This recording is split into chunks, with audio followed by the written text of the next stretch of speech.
مخکې د الیکشن په حواله موږ په ساولډیر کې دوه لویې غونډې شوې دي. یو لویه غونډه د لال حمید بي روډ په ځای باندې شوې وه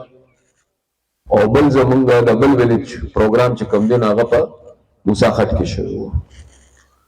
او الحمدلله په دواړو غونډو کې په ډېر لوی تعداد کې شمولیتونه هم شوي او په دواړو غونډو کې په ډېر لوی تعداد کې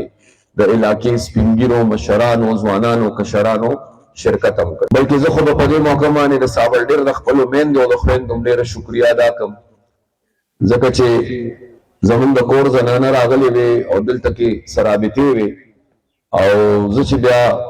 خبر شوم د هغې د خولې نه نو ماتې ووایي چې یاره موږ د ساولډیر میندو او خویندو راله ډېر عزت راکړی دی، نو زه د ساولډیر د میندو او خویندو هم ستاسو په ذریعه خصوصي شکریا ادا کوم د هغې عزت لپاره. بلکې انشاءالله که الله ته منظور وي نو سبا انشاءالله که خیر وي بیا د ساولډیر میندې خویندې او لوڼه انشاءالله د انور لالا په ځای کې یو ځای کېږي او څنګه چې نن دلته جرګه ده له خیره زمونږ داسې انشاءالله سبا د ساولډیر نه میندو خویندو جرګه هم د 4 بجې انشاءالله. نو که ما قوي یقین دی چې سره جنډه به په ساولډیر کې سپین ږیري هم ګټي مشران مې هم ګټي او میندې او خویندې به هم انشاءالله ګټي. او د دې نه مخکې که ما د دې علاقې څه لږ ډېر خدمت کړی و نو هغه خدمت د امیدوار په حیثیت نو خو زه د دې صوبې وزیر اعلی وم او مردان زما ضلع وه. ما که دلته ووټ غوښتي و که نه غوښتي، حالانکې هغه ځل ما ته پته ده زما دلته نه د صوبایي اسمبلی ممبر او نه زما د قومي اسمبلی ممبر. قومي اسمبلی ممبر هم د بلې پارټۍ و، صوبایي اسمبلی ممبر هم د بلې پارټۍ و. خو دا لږ ډېر خدمت چې کوم ستاسو هغه وخت شوی دی نو دا په دې بنیاد شوی چې ستاسو یو خپل پښتون رور او یو پښتون کشر په هغه کرسۍ باندې ناست، ستاسو یو داسې ملګری په هغه کرسۍ باندې ناست و چې د هغه واګي نه د پنجاب په لاس کې و او نه د سند په لاس کې و او نه د پردو په لاس کې و. ستاسو یو کشر او یو اور په هغه کرسۍ ناست و چې هغه پښتون او د پښتنو خدمت کول هغه خپل فرض ګڼل. نو په دغه بنیاد دلته کې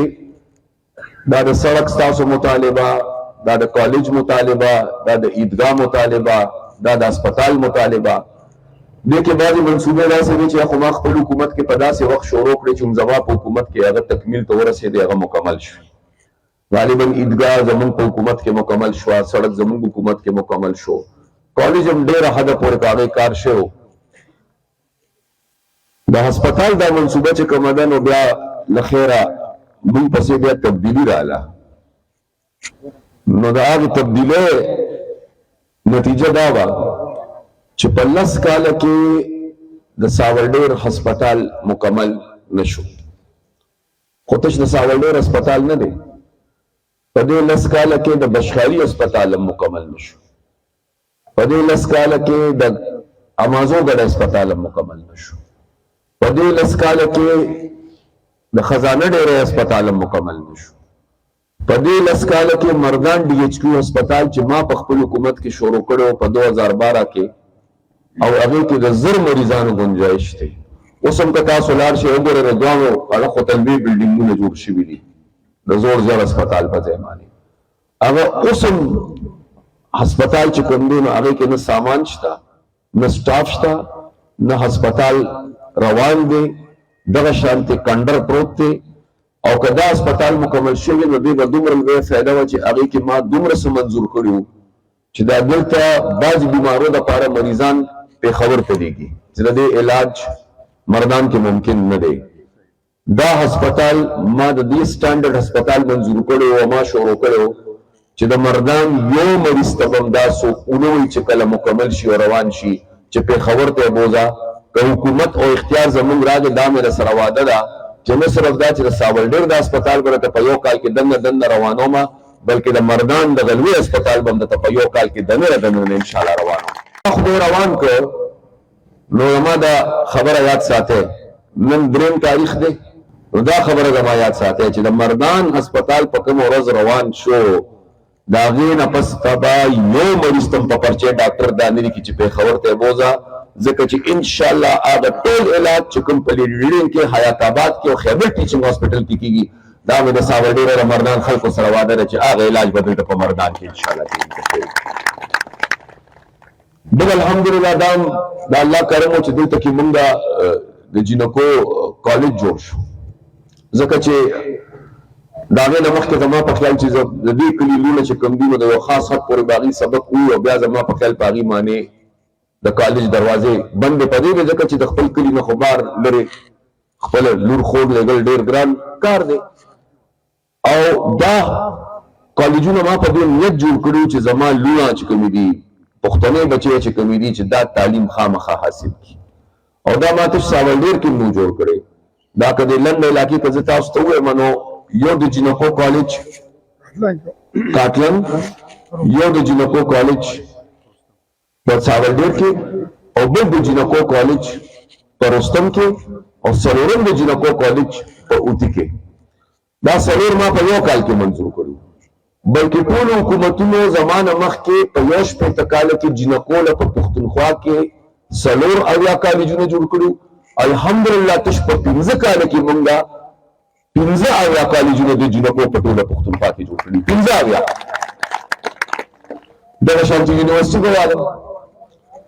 زما په خیال د ساولډیر بچي به هم د سوقي دومره چې هغه د مردان یونیورسيټي کې سبق کوي مخکې دا یونیورسيټي نو مردان کی یو شپږ کاله د مردان بچی با نور علاقو تتلل د خپل سبق د پاره یونیورسيټو ته چاته به موقع ملاو شو چاته به موقع ملاو نشو الله کرم وکړو موږ له خدای اختیار راکړ د الله حکم او استاد دعا وا ومنه کال چې زما مکمل کېدل د حکومت یعنی دلته په 10 کال کې یو نیمګړی هسپتال مکمل نکړې شو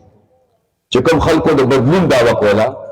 او 2008 اپریل کې ما حلف اوچت کړو د وزیر اعلی په حیثیت او اپریل 2009 چې راته نو با یو کال کې دغه ما په مردان کې بیا یونیورسيټي کولاو کړو د مردان د بچو لپاره یو کال کې او هغه یونیورسيټي ته ځدانه چې د مردان د پاره و مردان کې یونیورسيټي جوړ کړه 400 کې جوړ شو سوابه کې جوړ شو په خبر کې نه جوړ شو کرک کې جوړ کړه هریپور کې یونیورسيټي جوړ کړه بونیر کې یونیورسيټي جوړ کړه تدبیر کې یونیورسيټي جوړ کړه په چترال غونډه کې الحمدلله سری جنډې پړوندنی زلمانی یونیورسيټي جوړ کړه چترال غونډه کې اوس ماغر د تاسو سره ساولډیر کې خبره کړو نن د بیا ته حکم د کچ رازوانان او کشران دلته موجود دي د ځل کا خو حکومت راوس او اختیار راغی نو یونیورسيټو کې چې د وخت کې کم انتظامی او مالی بحرانونه دي ډېر یونیورسيټو کې د وخت کې ملازمین په اړتال مانی ډېر یونیورسيټو سره د وسایلو کمی دی دا به په وجه باندې د بچو فیسونه لګیا دي ورځ تر ورځ سیوا کیږي اوس دغه حل دا دی چې کوم غریب بچی دي بے بس بچی دي په کور کې تنګي ده مشکلات دي یونیورسيټي د تلو قابل دي خو د پیسو په وجه پاتې کیږي په ټول پښتونخوا کې چې داسې څومره بچی دي هغه بلونه به هغه بچی نه ورکوي د اړین بل چې کوم دی یونیورسيټو دا به د پښتونخوا حکومت ورکوي د خپل جیبه ان شاء الله کوي کاله ته منظوري کوي ځکه چې د وخت کې زمونږ د صوبه چې دا کنه د سره چې څومره زیاتې او ظلم په تیر نه لس کاله کې او شو زما په خیال دومره ظلم دی صوبې سره انګريز هم نه کړي دا غي وزره ته اول د دې صوبې قرضې دا صوبه چې څومره د تیر حکومت قرضدار کړه دومره یو حکومت هم دا صوبه نه قرضدار کړي نو 1947 نواله 2013 کې چې مو حکومت پر خوده د پښتونخوا ټوټل قرضه چې کومه دا څه کم زما په خیال سره اویا کاله وخت را جوړیږي نو دا ټوټل قرضه چې کومه نو دا څه کم 100 ارب روپے و څه کم 100 د 100 نه سوا خو ما په خپل حکومت کې پیسې الحمدلله دومره د مرکز نه خپل وروړي د خپل برخه د پښتنو برخه مې وروړي په دې مې نه وروړي چې دلته مې کارونه کول ولته د صوبې چې کومه قرضې مې هغه مې ختمولې واپس کولې خو په دې نه کال کې 900 ارب روپے قرض واغشتل شو 900 ارب یعنی اویا کال کې 100 ارب او په 9 کال کې 900 ارب د دین له ظلم د صوبې سره بل نشو کېدی د دین له ظلم پښتنو سره بل نشو کېدی ځکه چې یو سړی قرضدار شي هغه قرضدار بیا څومره مشکلاتو سره مخامخ او چې قرضو بوج دومره سیوا شي چې قرضدار قرضې واپس کولو پوزیشن کې وي نو بیا څومره لوی مشکلي په هغه کور کې او د هغې کور د افرادو دپاره دقه ظلم زموږ صوبې سره شوی دی. او بیا 900 اربه روپۍ څه شوې که لګېدلې وې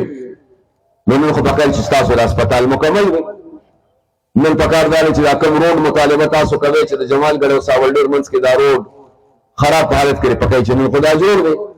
پکار دی چې د رنګ روډ دا دویم سړک هم جوړ دی. پکار دی چې د مردان د هسپتالونه هم جوړ دی. پکار چې د پښتونخوا ټولې منصوبې مکمل شوې نو پیسې هم راغېستلې شوې او پته هم نه لګي چې پیسې ولګېدې. لہذا زما د پي ټي آی وروڼه دې په دې خفه کېږي نه خو که نوی حکومت راغی نو یو حساب کتاب خو به موږ خامخا کوو. که د بل څه حساب کتاب غواړو که نه غواړو خو دا 900 روپۍ چې د پښتنو کوم هکټرونه غښتلي شوي دي او پته نه لګي د دې حساب کتاب خو به د پرویز خټک او محمود خان سره د دې ځینوارو خلکو سره خامخا کوو. ځکه چې د دې بوج دا په ولس دی. د بلند مثال درکم مخکې چې به تاسو انتقالات کول د ځمکو زما په خیال 4% 5% فیس به وپې که نه اوس څومره 22 دی کم 23 دی 22-23 ټول ټیکسونه صوبایي ټیکسونه د دې په وجه لګیا دي اسمان ته وختل. ځکه چې حکومت سره خپلې پیسې دومره شته نه چې دا قرضې واپس کړي. اوس دا ټیکسونه به نور هم برځي او په خلکو به نور بوج سیوا کېږي. اوس که د بل چا حکومت راغی زه نه شم ویلی چې هغوی به څه کوي. ما ورته خپل سوچ کړی دی. زه به ورته ووایم چې مونږ به څه کوو. تېر 9 کاله کې په سلونو اربونو روپۍ زمونږ اسلام آباد سره ګیرې دي د بجلۍ د منافع او د ګیس د منافع او هغه پیسې د پښتنو برخه ده خو هغه زمانه پس بیا د پښتنو برخه چا مکمل پښتنو له دې صوبې ته راونړه. نو د دې قرضو به هم انشاءالله مسله حل کوو او دا نیمګړې منصوبې به مکمل کوو. خو په څه به کوو که خدای اختیاره موقع راکړه چې څنګه مې یو ځل مخکې د پښتنو برخه پښتنو له وړې وه دغه شانتې به یو ځل بیا د تېرو 9 کالو برخه چې مې څومره جوړه حساب کتاب به د اسلام آباد سره کوو او د حساب کتاب نه پس به د پښتنو برخه د اسلام آباد نه پښتنو له وړو انشاءالله که خیر. زه که الیکشن ته ولاړم نو زما بنیادي مقصد دا دی. زما بنیادي مقصد دا نه دی چې زه د قومي اسمبلی ممبر شم یا د زه اسمبلی ته لاړ شم یا د زه خامخا وزیر شم. ګوره دا یو نیم کال د شهباز شریف حکومت وکړه نه. شهباز شریف صاحب ژوندی دی بلکې یو ځل په خپله په اسمبلی کې په خپل تقریر کې دا خبره کړې وه. 8 ځله شهباز شریف ما ته په خپله دعوت راکړه چې ما سره په کابینه کې وزیر شه. نو که زما د وزارت شوق و او زه حکومت پسې ګرځېدم نو ما به وزارت اغوښتی و که نه. ما وانه غوښت وزارت. ولې مې وانه غوښت؟ د یو نیم کال وزارت کې به زما خپله معتبري خو وه وفاقي وزیر و دوم دام کې به ګرځېدم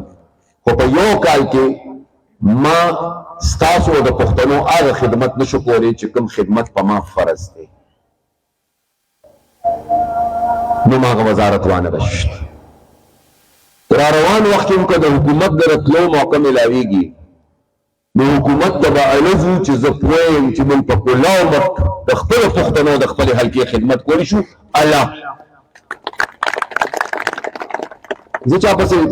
بده او سپکه خبره کول نه غواړم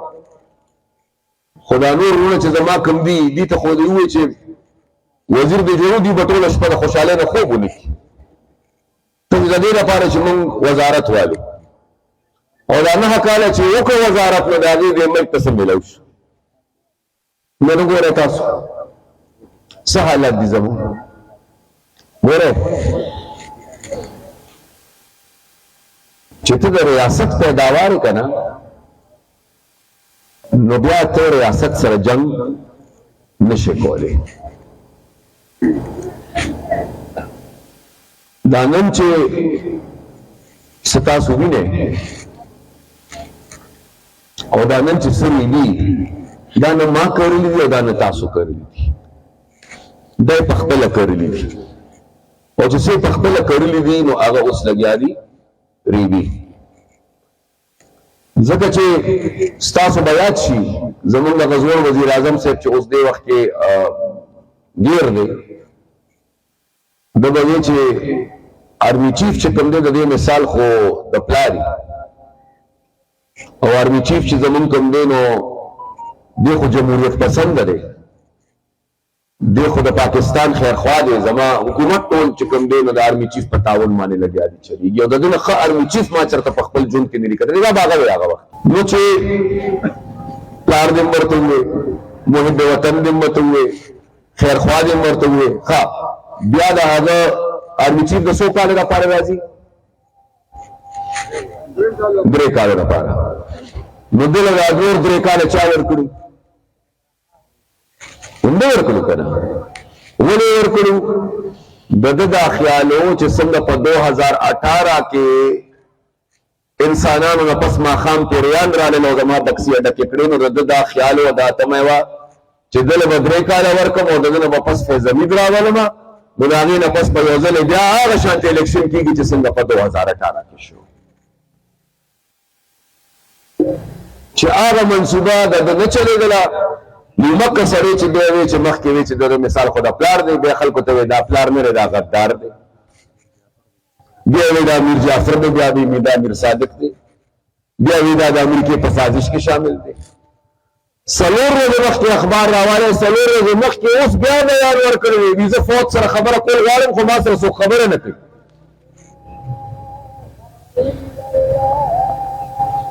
او د کام بچو ته څه د کام بچو ته وی جنگ وسره وکړي د کام بچو ته وی نه منې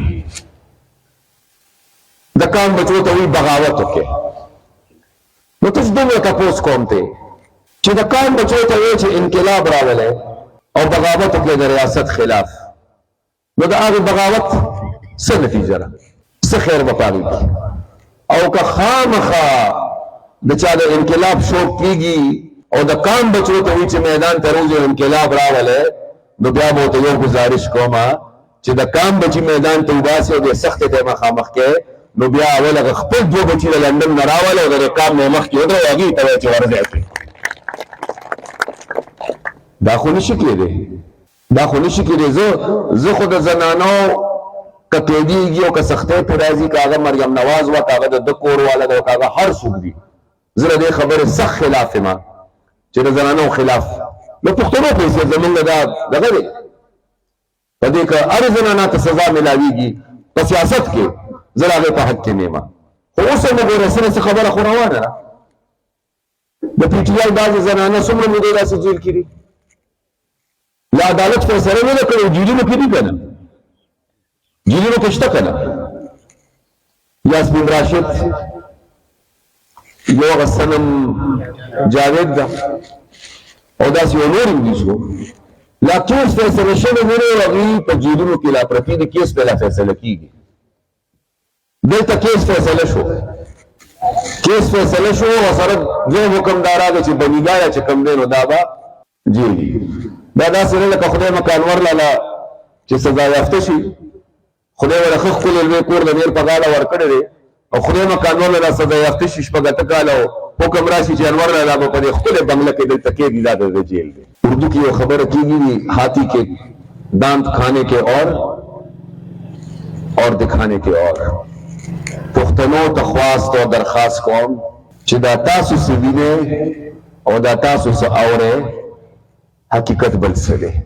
حقیقت دا دی چې اوس هم در پرده کوشش دا روان دی چې روغه جوړه وشي کوشش دا روان دی چې ځان دپاره رعایت حاصل ځکه چې یو کیس نه دی 2 کیسونه نه دي 3 کیسونه نه دي بې شماره کیسونه دي ها بیا اوس بلې خبرې له راځم او دا ډېره ضروري ده ځکه چې لا مونځ ته ټایم لږ پاتې دی پرویز خټک صاحب چې کله پریس کانفرنس کو رومبني او هغه پانے کې د 9 منده واقعاتو مذمت کو په اسلام آباد کې تاسو کې چې هغه پریس کانفرنس کتلی و آیا هغه کیمرې ته مخامخ پرویز خټک یوازې ناستو که ورسره خواته بل څوک هم ناستو؟ یو ورسره اسد قیصر ناستو، یاد هم شي، یو پرویز خټک او ورسره څوک ناستو؟ اسد قیصر. اوس دا خبره زما ډېره په غور واورئ. چا چې په خپل زور الیکشن ګټلی شو او دا یې خیال و چې موږ په خپل زور الیکشن کولی شو، هغوی خو په لومړۍ ورځ باندې فیصله وکړه چې یاره دې سړي سره نور نه ځو، ځکه چې په خپل هم غرق کړي او موږ هم غرق کوي. نو هغوی خو لومړۍ ورځ نه لارې جدا کړې. د چا چې ګاډې پنچر و او په دې پوه چې یاره د دې پارټۍ د وخت نه بغیر الیکشن نه شو کولی، نو هغوی د الیکشن پورې پاتې دي. ګورئ هغوی د الیکشن پورې پاتې دي. په کومه وخت چې الیکشن وشو زما دا خبره ولیکئ که څوک یې ځان سره لیکي، او په دې کې کوم آزاد پات شو، چې کوم آزاد پات شو تاسو به تماشه کوئ چې دا آزاد کوم اړخ ته ځي. دا به خرڅېږي او الله دې راته معافي وکړي، خرڅېږي به همداسې لکه چې څنګه د مردان په دې سبزي منډۍ کې دا ټیپل مولی او ګازرې خرڅېږي، دا به داسې خرڅېږي. دوی به د اشارې په تمه ځکه چې ماشاءالله هر یو ښه پوره کار کړی دی په 9 کاله کې، ښه ځان برابر کړی دی او دا ورته پته ده چې که حساب کتاب ته خبره راغله نو یو هم نه بچ کېږي او نه دومره زور دی. دوی چې منتخب شي نو دوی به بیا په بل اړخ ته ځي. او خو پرویز خټک بیانونه تاسو اورېدلي دي، هسې وایي هغوی زه به وزیر اعلی جوړېږم او 15 آزاد ممبران به څه کوي؟ زما مرسته به کوي. زما په خیال په دې حلقه به آزاد ممبران ولاړ دي، که نه شته که نه؟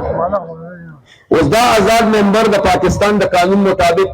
هر پارټۍ ته تللی شي چې چا سره نه ښه وي او چا الیکشن کې برخه اخیستي، خو چې کومې پارټۍ سره نه ښه نه وي او الیکشن کې برخه یې اخیستې دی هغه پارټۍ ته نه شي. نو 3 ورځو کې د نوې نه چې چېرته آزاد پاس شو دا هرې پارټۍ ته تللی شي بغیر د هغې پارټۍ نه چې د کومې پارټۍ جنډه یې لګولې ده، دې پارټۍ ته دوی نه شي تللی، دې به ځي بلې پارټۍ ته. نو بیا به څه کېږي؟ بیا به لږي ښه ښکلې میله او بیا به لږ په هغه میلې کې لږي بولي او بیا به د ضمیر سوداګانې کېږي. نو ځکه خواست کوم ستاسو په ذریعه، ستاسو په ملګرتیا او ستاسو په پښتو او ستاسو په مرسته خو الحمدلله ناس کوم او فخر کوم دا تاسو ته نه یم، خو ستاسو په ذریعه دا خبره ولس ته رسول غواړم چې بجای د دې چې هغه خلک کامیابوي چې سبا د ضمیر سوداګانې کوي او خرڅېږي، نو که د هغې په ځای د پښتنو د پارټیو د سرې جنډې داسې ملنګان کامیاب کړل نو کم از کم دا یقین نشته چې په میدان کې به ولاړ وي او خدمت به کوي. او بل اصل دا چې تاسو هارون خان کوم د دې کلي دپاره تاسو خو تش 2-3 غوښتنې وکړې، ګراونډ او سړک او ګیس. دې کې دا یو مسله ستاسو راسې ده چې دا خو د مرکز سره تعلق ساتي. نو خو که حکومت کې زه شامل یم نو انشاءالله دا تسلي ساتئ چې دغه مسله خو به د الله په حکم خدای خیر کړي انشاءالله که خیر. زه سره ډېره لویه واده د MNA په حیثیت نه کوم، یو واده سره کولی شم ټول ساول ډېر سره. که خدای کامیابي نصیب کړه او په وفاق کې زه په حکومت کې ناست یم نو زه سره یو واده کولی شم چې د 1947 نه واله تر د 2024 پورې چې دا څومره کلونه جوړېږي شمارې کې یو MNA بم د دې علاقې دومره خدمت نه کړی چې کوم به د الله په حکم پر روان 15 کاله کې انشاءالله د دې علاقې موږ او که تاسو د هغې نه هم ښه خدمت غواړئ او په 15 کاله کې دا ټولې مسلې حل کول غواړئ نو بیا زما د وخت نه مخکې به د دې سړي په پرچې باندې په لاټې باندې مهر لګوي دا دی. ځکه چې که ما غواړی چې زه په پېښور کې کښېنم او په هغه ځای کښېنم چې کوم ځای مخکې ناست وم نو بیا زما نه مخکې به سهیل باچا پېښور ته لېږل غواړي. ځکه چې تاسو ته پته ده چې هغه اختیار بیا ستاسو په ډایرکټ ووټ باندې نه راځي تاسو به دله ووټ ورکوئ او دی به بیا مخکې ووټ ورکړي نو د صوبایي اسمبلۍ ممبران زموږ دپاره ډېر ضروري دي او که موږ په دې صوبه کې دومره تعداد واغوست چې موږ دلته کې اختیار ترلاسه کولی شو نو بیا اوس خو تاسو زما حلقه یې له خیره بل لومړي ځل باندې تاسو زما حلقه یې مخکې چېرې تاسو زما په حلقه کې نه پاتې شوي نو بیا لاړ شئ زما د حلقې د خلکو نه تپوس وکړئ چې کله زه حکومت کوم د منګانه شروع کېږي تر د ډاګې پورې بیا لاړ شئ هغوی نه تپوس وکړئ وایي چې دې حکومت کې ستاسو څه خدمت کړی دی ما نه دی کړی زما پکې کمال نو دا د رب العزت په حکم وپاره دا شوي دي د سترې جنډې دپاره کته شوي دي خو الحمدلله بیا به ما ته تش سړک نه وایې بیا به ما ته تش اسپتال نه وایې سړک پکاري سړک حاضر اسپتال پکاري اسپتال حاضر د جنکو کالج شته که د هلکانو پکاري د هلکانو کالج حاضر که فرش بندۍ پکاري هغه که بجلی هغه که ګیس هغه که د حجرې خدمت د حجرې خدمت که جنازګاه پکاري جنازګاه که مقبره پکاري مقبره که نوې منصوبه بلکې د دې پورې چې په دې ټول ساولډیر کې څومره جوماتونه دي که هر څومره دي که د الله د کور خدمت پکاري د الله د کور خدمت دپاره موږ ته زه حاضر یم انشاءالله کرکټ ګراوند خو به د لکه خدای حکومت راوسته نو کرکټ ګراوند بندوبست خو به د زه وکړم خو بیټ نشته بیټ ځان له پیدا کړی نو دغه یوه مسله به راکوي ګراوند خو به که خدای حکومت زموږ خپل راوسته نو ګراوند به دله انشاءالله که زموږ حکومت نو ګراوند بندوبست به دله وکړم خو بیټ نشته بیٹ نشته او په لور باندې کرکټ کېږي نه نو مسله دغه ده اصل کې نو د دغه یو بندوبست کول غواړي ابراهیم خان د دغه یو بندوبست کول غواړي خو بهرحال زه زما په خیال 5 تاریخ ته اتم ته څو ورځې پاتې شوې 4 ورځې 5 ورځې پاتې شوې 4 ورځې خواست ته کوم تاسو ټولو ته د دې 4 ورځو ډېر لوی اهمیت دی ګورئ ډېر لوی اهمیت دی یو خو چې کومې مقابلې کې انسان ولاړي نو کله به دا سوچ نه کوي چې بس دا مقابله ډېره اسانه ده یو مقابله مسانه ده دا 4 ورځې چې کومې پاتې دي د دې ډېر لوی اهمیت دی په دې 4 ورځو کې زه خواست کوم ټولو ته که هغه تنظیمي ملګري دي که هغه کارکنان دي که هغه د دې کلي مشران دي سپین ږیري دي که زما وروڼه دي که زما ځوانان دي که زما کشران دي که زما بچي دي خواست ته کوم کور په کور د جرګې کول غواړي کور په کور زما په خیال 4 ورځو کې چې تاسو په شریکه راپاسئ نو د ساولډیر یو کور هم نشي پاتې کېدی هر چاته به ستاسو پیغام او جرګه رسېدلي انشاءالله